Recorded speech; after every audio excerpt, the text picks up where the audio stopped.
السلام عليكم ورحمة الله، والصلاة والسلام على رسول الله وعلى آله وصحبه أجمعين. أما بعد، متابعينا الكرام، طبتم وطابت أوقاتكم بكل خير. معكم مهندس السيد ناصر من السعودية القصيم، أحييكم. اليوم هنتكلم عن طريقة تنظيم ومعدل الري في ثمار النخيل عند اكتمال التلوين، وازاي احصل على تمر طيب مش لدرجة الرطب. الموضوع مفيش قاعدة فيه عامة ثابتة زي ما هو شائع في المجال. بمعنى ان في ناس بتقول اعطش 3 ايام واسقي رابع يوم، في ناس تقول اعطش يومين واسقي تالت يوم. دي قاعدة خاطئة. اللي يحكم حضرتك نوع الارض، رملية، خليط، بتمسك المية او لا، والاجواء والحرارة عندك.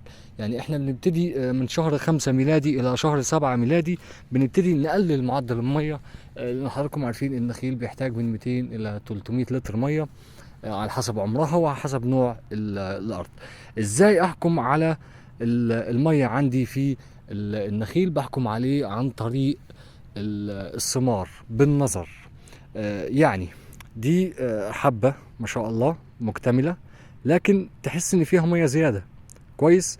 لكن انا محتاج جالاكسي زي ما هو شائع هنا في المملكة، تكون قشرته ماسكة زي كده وصلبة ومتماسك، تمر طيب عادي اللي هو المعروف اللي بنحصله في البجالات او في الكبس. لكن لو حضرتك حصلت فيه ميه زياده زي كده، يعني مع النقل والتغليف والكلام ده بيهلك في ايد العامل، ما بيصلحش معاك. فاذا حضرتك لاحظت ان الحبه في مرحله الخراف فيها ميه زياده، تبتدي تقلل الميه مثلا من ربع ساعه الى 12 دقيقه او الى 10 دقائق. دي في الخراف الاول. الخراف الثاني تبتدي برضو تقلل الميه شويه تدريجيا لحد ما امورك تكون طيبه ان شاء الله.